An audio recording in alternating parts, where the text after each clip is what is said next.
Today is another really exciting day at Butser because we're starting the build of another roundhouse. The original house actually succumbed to rot, to dry rot and to woodworm. We demolished it a couple of months ago and now we're on the rebuild trail. We're going to do something very similar, the same basic design, but this time we're testing some different materials. These are bits of ash basically that we need to shape into a kind of almost like a diamond shape. The ones we had before were hazel, and when we pulled them out the ground they were pretty much like dust, so they didn't last particularly long. So hopefully the ash and oak ones should last a bit longer. Ash was, pre-industrial revolution, pre-plastic, one of the most important timber trees. It was used for tool handles because it's very resilient to shock. So it's been used for chisel handles, axe handles. The Saxons used it for bow making. And in the Viking world, in their folklore, it was referred to as the tree of life. I split this out with wedges, but I want to try and split it in half. I've got a catalogue from the British Museum of Iron Age period woodworking tools, and they were using throws. It's in the archaeology. So it's definitely an authentic tool from the period.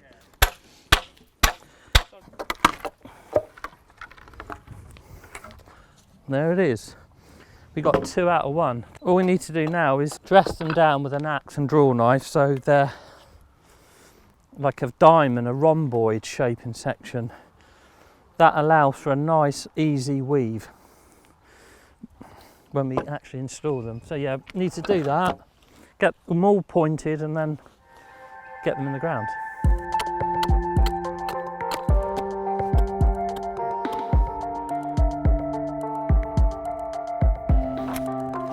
Keeping it nice and steady. So I'm just kind of shaping it now, final shape, like a rhomboid. Just take the sides down a little bit.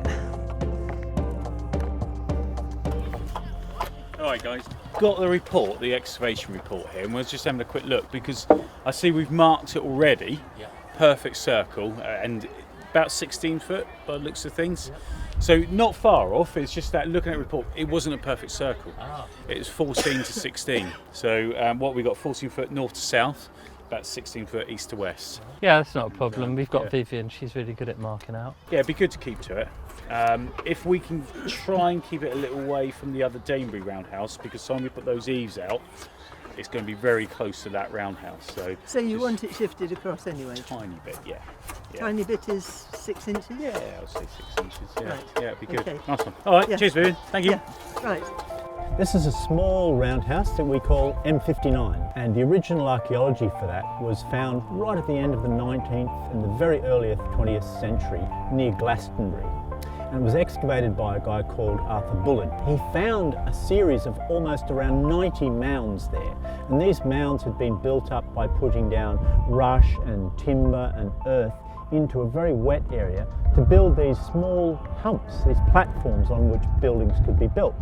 And on top were layers of clay. Very often you had multiple layers of clay, and what that seems to indicate is that the buildings, the structures and the platforms they were on were slowly sinking.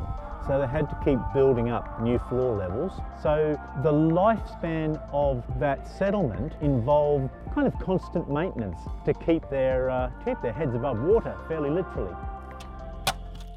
We're just digging the holes for the doorposts to go in, which will be the entrance to the roundhouse.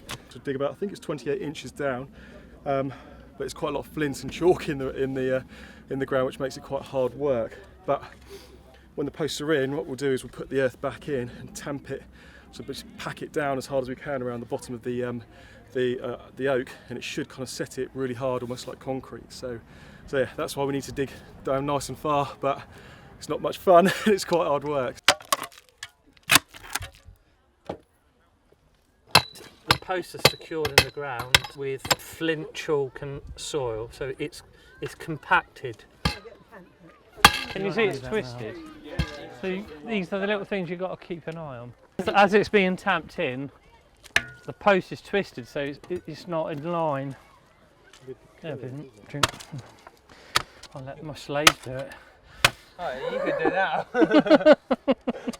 Always get the youngest, fittest member of your team to do the big digging. Yeah, absolutely. All right, that'll do. It's gone a bit. That's good. What's it like that way, Paul? Well, that's not as bad as I thought, actually. Were the people shorter than they are today? I think they were, weren't they? Yeah, like your height. Meow. Us wood elves are tiny people.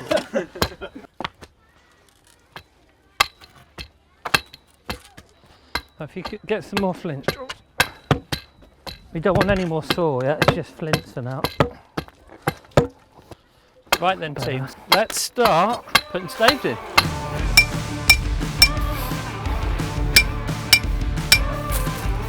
They don't want to go in any deeper than a foot. When I nod my head, you just stop, take that. How many more to go? 25.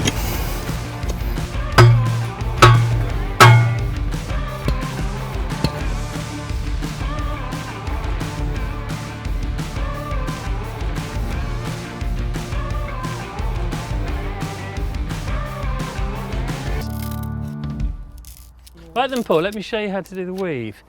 So we started on the outside on the stop, yeah? Yep. The fat end of the rod, and we've woven all in and out of the staves. So that's the first one. The second one, you start on the second stave, yeah? Yep. So the weave is alternating, yeah? And use the whole of the rod, look, Yep. Not like that. These walls are going to be tank proof, which is what we want. We've got lots of evidence from other archaeological sites to suggest that what we're looking at are the holes which represent the staves for wattled walls. And that other archaeology often takes the forms of daub. So this house is ultimately going to be covered with daub, which is that plastic, elastic mixture of mud and straw and hair and maybe a bit of cow or horse poo. Daub will sometimes fall off a building and last about 1,000 or 2,000 years in the ground. And if you pick up a piece of daub, you'll see the impression of the wattles and sometimes the staves in it. So the daub is our perfect piece of evidence that what we have is a stake-built wattled wall. I struggle to get through these bits with my. It's quite a used to light kind of hook, go isn't it? straight It's a through it. light hook. You try it with that one with a heavier hook. That seems to be good. It's going to be embarrassing now, isn't it? Yeah, better isn't it? Yeah. Bit more weight to it. Now this was given to me by an old guy in the village, and he said, look after it. It was my grandfather's. And it's been in the village all its life, and his grandfather worked in the woods in Sawmore. So it's a special one, that is. This was from eBay. Yeah, it's still nice over there. Love it. Yeah. You'll create your own history with it. Yeah. You will, Paul. Well, that's the thing. These they last for hundreds of years, don't they, Darren? Of course they do. We've only gone up 5 inches, and already the wall is starting to stiffen up. So by the time we get up here, 5 foot, should be very solid. Wow, that's looking good. You've got on, haven't you? You know us, Simon. I Chatting know. about. Oh, something to tell you. That's looking really good, guys. Yeah, very nice. We've got most of the staves in. Yeah. I've shown Paul how to do the wattle, so Paul's now got the knowledge and the skill No, it's good, man. to carry on. Good day. Do you want me to bang in a few more posts? Last one for you. I'm knackered.